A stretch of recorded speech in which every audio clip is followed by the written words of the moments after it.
Itutuloy natin ang resulta ng botohan ng taong bayan. Ali at Jelay, ang isa sa inyo ay mananatili pa sa bahay ni Kuya bilang isang teen housemate at ang isa naman ay tuluyan ng babalik dito sa outside world.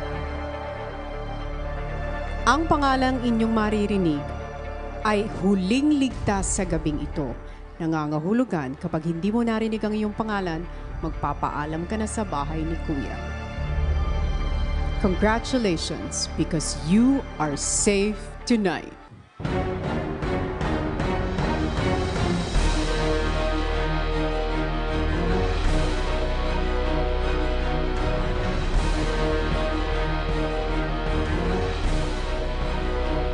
Jelay, I am sorry, Ali. You've just been evicted from the Big Brother house. Thank you, teen housemates. Suspended in the air, I hear myself breathing. Hanging by a thread, my heart is barely beating. I haven't fallen yet, but I feel it coming. Tell me, would it be too much to ask if you break it to me? Jelay, makakalabas ka na ng confession room. Without you beside me. And we'll hold on to today. Tomorrow will just be a memory. And then I will look back at all of this and wonder why I've stayed in here just to Ali, watch you disappear. bago ka tuluyang lumabas, heto ang ilang alaalang nabuo mo sa loob ng aking bahay. How do I breathe? Good evening, everyone. My name is Ali Abinal. The newest teen official housemate ni Kuya Ali! In the air. Sa pagpili ng taong bayan sa iyo, na pumasok ka ng aking bahay, nakilala kita bilang isang makisig na binata. Pero lingid sa kaalaman ng iba, nasa likod ng isang makisig na Ali ay nagtatago ang isang lalaki na malambot ang puso. Isang Ali na nagpapapigil sa takot at opinyon ng iba. Hindi ko alam paano makipag-usap. Nahiya ako. Nahirapan ka man ipakita ang iyong tunay na nararamdaman, ay ginawa mo pa rin ang iyong makakaya sa mga hamon na iniharap ko sa inyo. At pinanindigan mo ang iyong desisyon na nanggaling sa iyong mabuting intensyon. Doon ako sa mas masaya ako. Sa paglabas mo ng aking bahay, inaasahan ko na bitbit mo ang mga aral na natutunan mo dito para ikaw ay maging mas matibay at mas buo ang kalooban na harapin ang mga hamon sa labas ng bahay. Always give a good fight, Ali.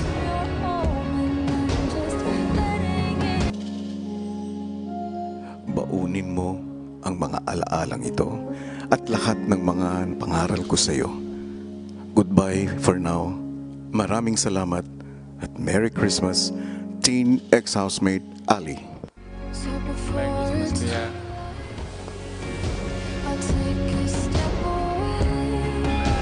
I know it won't make me go. Si Ali nga ang latest evictee sa bahay ni Kuya at habang hinihintay natin ang kanyang paglabas, tuloy na tayo sa ating bigating pasabog. Numero 6. Ang percentage breakdown of votes. Tingnan natin. Nangunguna si Seth with 29.88% of your votes. Si Lee naman with 23.78%. Si Jelay with 22.68% of your votes. Sumunod si Karina with 21.97%. At ang ating latest evictee na si Ali ay may 1.69% of your votes. Medyo malayo talaga, difference. Ngayon, kumustahin natin sina Kim at Mellard. Yes, thank you, Robbie. Kasama na nga natin ngayon ang daddy ni Ali na si Daddy Omar. Daddy, sang-ayon ba kayo sa naging desisyon ng taong bayan? Oo naman, kasi siguro yun yung Pinanindigan niya. pinanindigan niya kasi yung prinsipyo niya. So, na-judge lang siya. Okay, Daddy Omar, andito na rin. Salubungin na natin, Melay, ang ating latest evictee na si Ali. Hi, Ali! Welcome to the outside world, yes? Sasamahan ka na namin agad-agad, Ali, sa tuluyan mong pagbabalik dito sa outside world. Let's go, Ali. Talagang nagmamahalan silang mag-ama. Let's go! Ayan. Okay. Ang astig na ng mag-ama, ha? Ayan.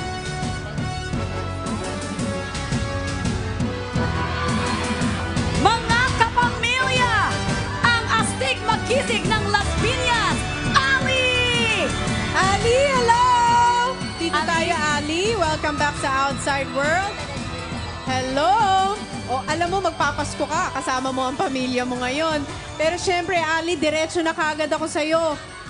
Para sa'yo, sino ang pinaka nagpapakatotoong housemate sa lahat ng mga nakasama mo? Para po sa akin, ang talagang pinaka nagpakatotoo po na housemate, yung si Lee po. Parang nagiging emotional ngayon si Ali. Bakit parang nagiging teary-eyed ka? Anong nararamdaman mo nakasama mo na uli ang daddy mo? May gusto ka bang sabihin sa kanya? Ako po kasi expected ko na po talaga na ako po yung lalabas this day. And para po sa akin, sobrang saya ko po na naging parte po ako ng PBB. Maraming salamat, Ali, sa pagbabahagi mo ng iyong buhay dito sa Pinoy Big Brother. Thank you very much. Di ba, Kim? Proud na proud ang daddy mo sa'yo. Kanina niya pa Yes. sinasabi. Kaya naman, Ali, sa paglabas ni Ali, isang bagong teen housemate ang papasok ng bahay agad-agad. Tutuloy na tayo sa bigating pasabog numero 7. Ang new teen housemates na galing sa Camp Star Hunt. At kikilalanin natin siya sa pagbabalik ng Pinoy Big Brother 8!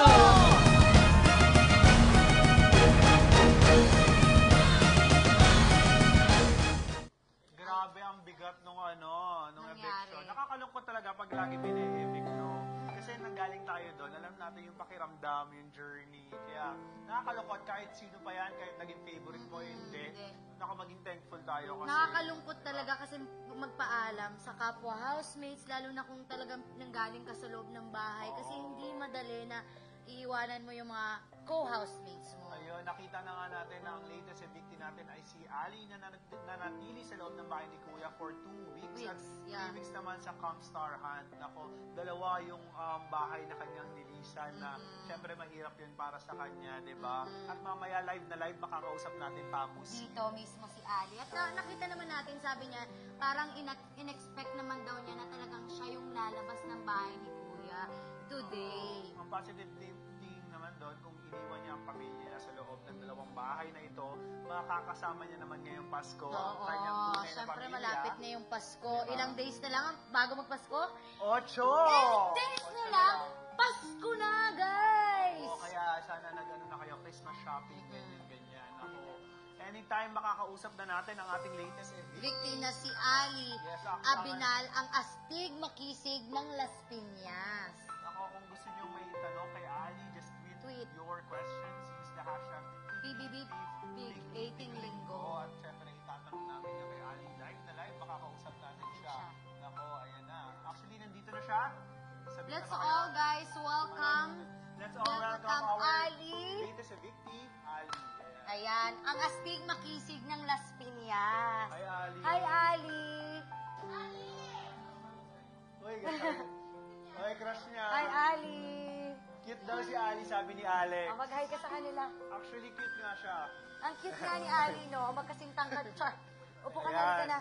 Ayan, Milo, welcome sa Outside World. Ali, ano ba nararamdaman mo ngayon? Bring it on. Oo. Anong nararamdaman mo ngayon? Ako po kasi parang feel ko po talaga, ako po yung may evict this day. And actually natutuwa po kasi tama po yung pakiramdam ko. Kasi ang sa akin lang po is kung ano po yung ibigay sa akin ng Lord. Kung ano lang po yung ibigay niya sa akin, okay na po ako dun. And sobrang saya po kasi hindi ko po talaga na-expect na makapasok po ako.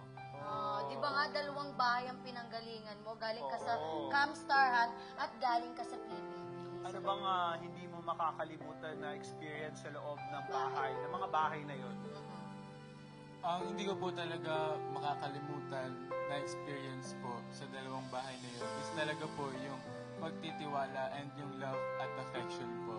Oo, talagang actually napanood natin kung paano siya na-attach sa mga kaibigan niya, lalo na dito sa Camp Star Hunt nga, di ba? Ano naman yung regrets mo na hindi nagawa at nagawa mo sa loob ng bahay? Na sana hindi ko to ginawa.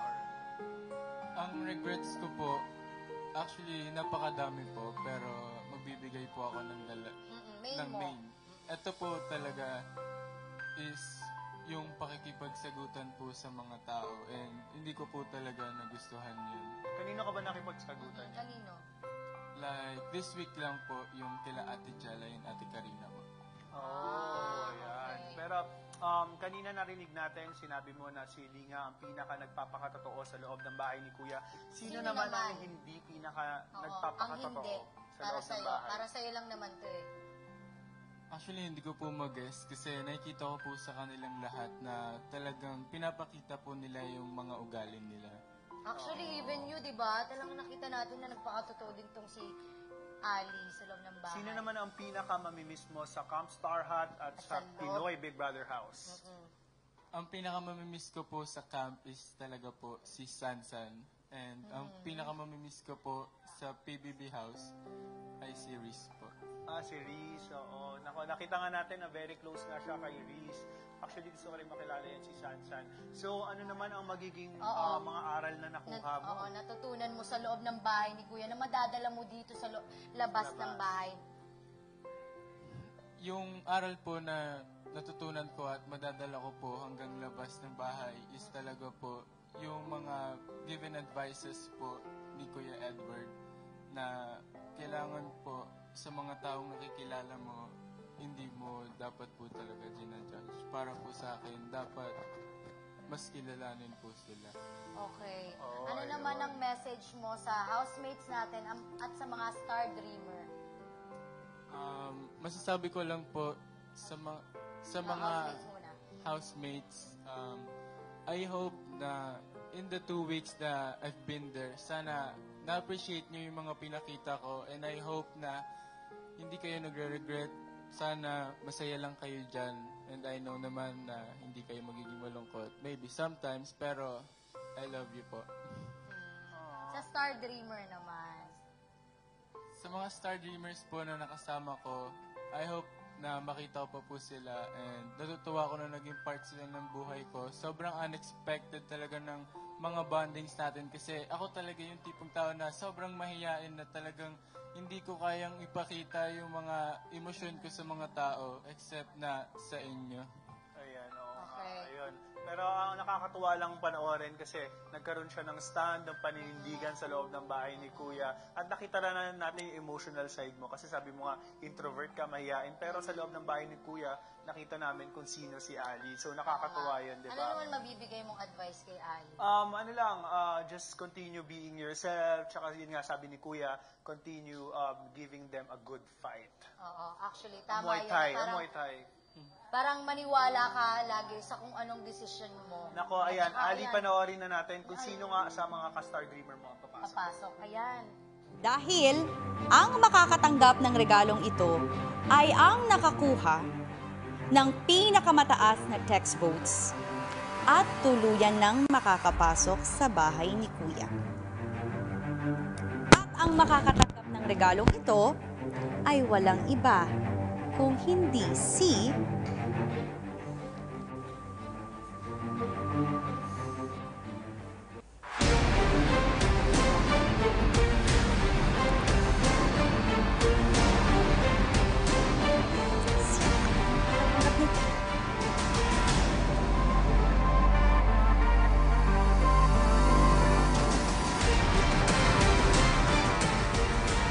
Missy. Ikaw ang bagong official teen housemate ni Kuya at makakapasok ka na ng bahay. Halika na, Missy.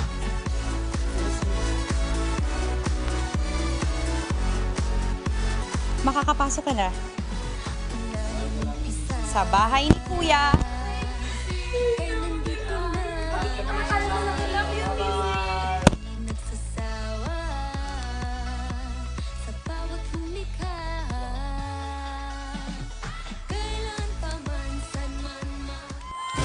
And there you have it, mga kapamilya. Si Missy nga ang binoto niyong ipasok sa bahay ni Kuya.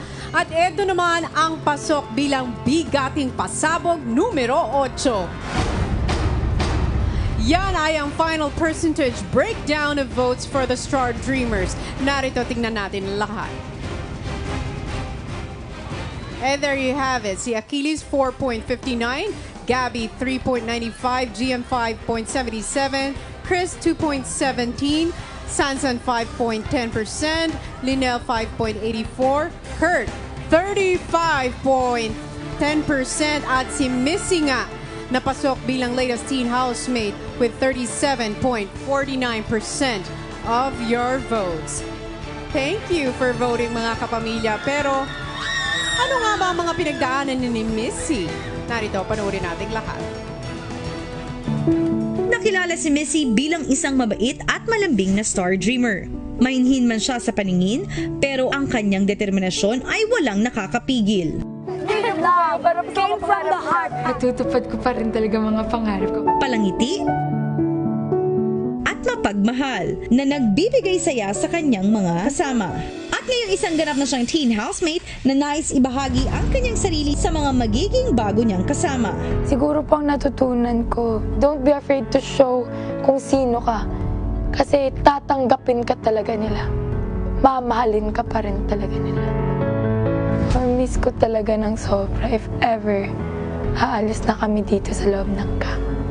And like we always say, family na yung turingan namin dito. So, it'll hurt so much not seeing the same faces anymore every day.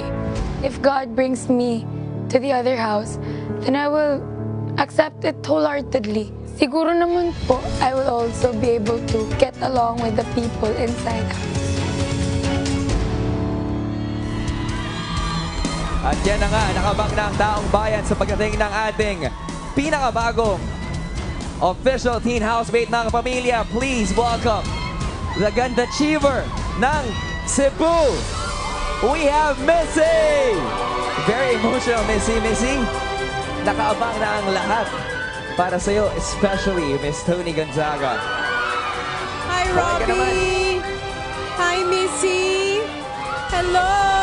Welcome dito sa labas ng bahay ni Kuya. Hello! Anong pakiramdam na sa 8 pinagpilian ng taong bayan, ikaw ang binoto nila para maging official teen housemate ni Kuya? I really have no words, but I just want to thank you all so much for being there since day one. I love you all. Thank you. Alam mo, hindi na namin patatagalin pa para talagang maging mas maligaya ang Pasko mo. Ito ang regalo sa iyo ng sambayanan. Pasok ka na sa bahay ni Kuya as our latest teen housemate! Robbie, I think it's about time para ma-experience na ni Missy ang pagiging housemate. Alright, maraming salamat natin, Tones. Merry Christmas, Missy! Eto na.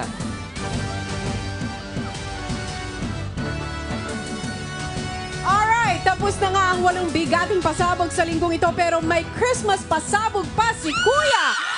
At eto na ang unang Christmas bonus bigating pasabog.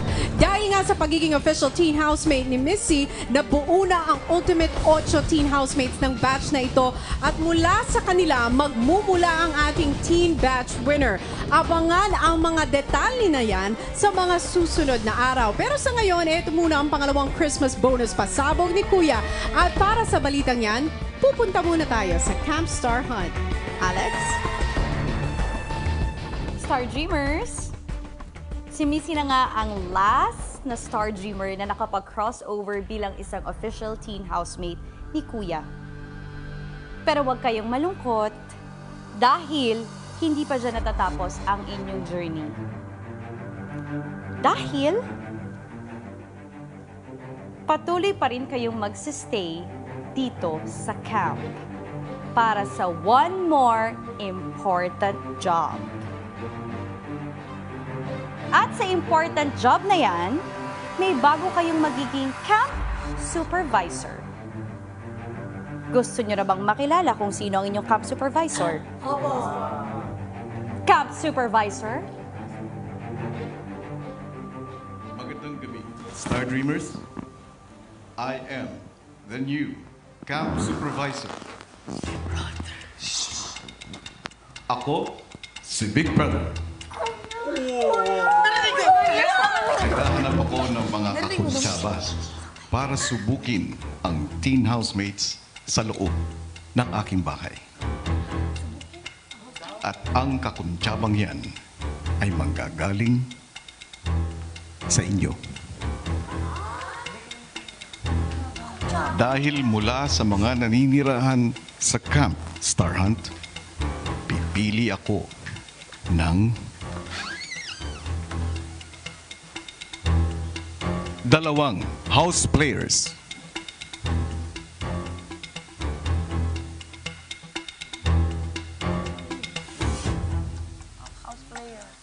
House player. House player? Yeah. Ano yun? I don't know. I don't know. Okay, play ko.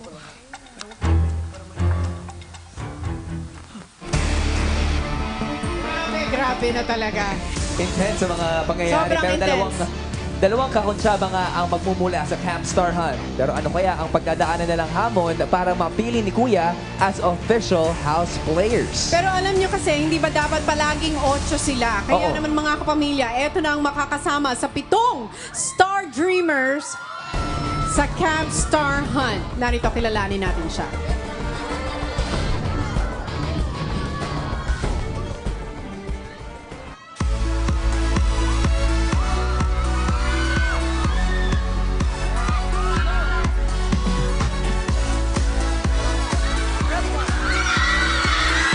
Kapamilya, Teenage housemate and now aspiring house player, Aljon! O, diba? Nice to see you again, Grabe, Aljon. sunod-sunod ang pasabog talaga! Welcome back! Welcome back! Just when you thought it's all over, it's just another beginning for you. Anong masasabi mo at hinamon ka ni Kuya para maging house player? Excited po ako dahil new experience nga po and new environment. Alam mo, kung excited ka, excited na rin kaming lahat. Kaya naman, Aljon, I think it's time para paghandaan mo na ang mga pagsubok na ibibigay sa ni Kuya. And because you took on the challenge, good luck to you. Good luck, Aljon! Aljon? Oras na, Aljon! Alright! Saya! Ayan na nga! Nakaka-excite na mga pangyayari, guys! Sino nga kaya sa kanilang 8 na nasa Camp Star Hunt ang magiging 2 house players ni Kuya? At sa loob ng bahay ni Kuya naman, ano kaya ang bagong weekly task ng teen housemates? Totoo nga bang may kinalaman ito sa isang big concert na magaganap sa pagtatapos ng linggo? Aba, kasabay yan sa pag-aabang natin sa Pasko. Ang tuloy-tuloy pa rin ng mga pasabog sa last 3 weeks ng first team batch ng Pinoy Big Brother 8!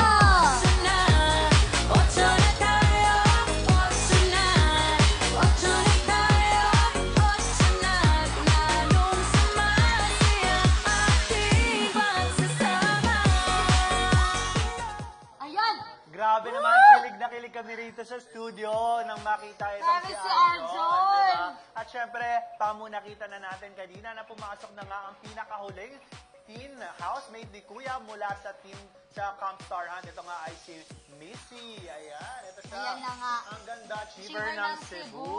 Ayan. At syempre, nalaman na rin natin kung ano ang naganap sa Camp Star Hunt sa ating mga natitirang housemate doon, sa mga Star Dreamers, di ba? Ano ba naganap, Pabu? Ayan na nga. Ayan na nga. May camp supervisor si Kuya sa loob ng Camp Star Hunt. Siya First mismo. time natin siyang narinig na nagsalita at nakita natin yung mga housemates talaga, yung Nagulat sila. Star Dreamers sa mga reaction nila. Nagulat sila na Ayun nga. nagsalita si Kuya. At mag-stay pa sila sa loob ng Camp Star Hunt. At pipili nga itong si Kuya ng ating camp supervisor ng 2 Star Dreamer na maaaring maging house player sa loob ng bahay ni Kuya. At syempre, para makompleto ang ating 8 Star Dreamer, papasok itong si Aljon sa loob ng camp. For sure, kikiligin yung ating mga Star Dreamer. Kung ikaw nga, kinilig ka dito, sigurado Kinilig kami lahat, ang Star Dreamer natin ay kikilig din talaga. Pati yung mga Tumatawa sila ba? Sa akin, ibig sila kay Arjun. Ang gwapo talaga ni Arjun. Ako, sino nga kaya ang dalawang house player sa loob ng bahay ni Sino Kuya? nga kaya itong pipiliin ni Kuya? Actually, hindi nila alam na kung... maging star dreamer. Ay, House maging player. house player. Actually, hindi nila alam kung ano yung house player, no? Actually, ako naging house player ako sa season ko. Sa season mo, si Paco. Si Paco yung naging house player na hindi Objective ng isang house player, ilabas yung totoong ugali, pagpapakatotoo ng mga natitirang housemates. At talagang ilabas yung kunyari, nagagalit ba sila? Naiinis ba sila? Doon lalabas lahat ng emosyon na pwedeng ilabas ng mga housemates. Ayan, di ba? At syempre, ang mangyayari na ang ultimate 8 housemates kung saan kukunin nga dito sa batch na ito ang winner. Ang tinatawag na batch winner. 3 linggo na lang yan. Oo, malalaman natin kung sino yung batch winner. Ayan. At kung paano sasalukuhin ng 7 housemates si Missy, lalo na't alam nila na may Comstar Hunt. Yes, abangan din natin yan. Ako, ang dami talaga mga aabangan niyo yung 3 linggo na lang ang natitira sa batch na ito. Nako, ayan. Maraming salamat, Team Online. Dahil not number 1 tayo worldwide. At syempre, nationwide, almost 80,000 leads. Oo. Almost 90,000 ang nanonood sa atin. So thank you talaga, Team Online, at sa mga viewers natin dyan. Ayan, syempre, gusto ko lang i-promote. Syempre, manood kayo 9 o'clock ang YouTube. Pag-uusapan natin ang mga naging desisyon ni Ali Reese at ni Ray nitong nakaraang linggo. Syempre, kasama dyan si Don, Robbie, at syempre marami pang iba. Nako, tumutok na kayo, 9 o'clock YouTube. So guys, tutok na dahil marami talaga kayong dapat matutunan sa mga taong bayan, di ba? Ayan, thank you Team Online, thank you sa aking mga sponsors. At syempre, Jingmon Salon, Faces and Curves. At syempre, gusto ko rin mag-thank you sa Jewels and thank you to Planted for my nails and also to Dr. Zacariza for my teeth. Once again, ako si Viv Salomon. I-follow niyo ako, Viv Salomon sa Twitter at Instagram. Oh, syempre ako din, i-follow niyo ako sa Twitter and Instagram ko, Pamo Pamarada 08. So guys, tomorrow ulit, makakasama niyo si Don Chang dito at saka syempre, baka si Ali. So tumuto kayo everyday kasi marami talaga kayong dapat abangan every Mondays to Friday and Saturday, Sunday. Yeah, syempre, dito lang yan sa nag-iisang PBB's Bring It On!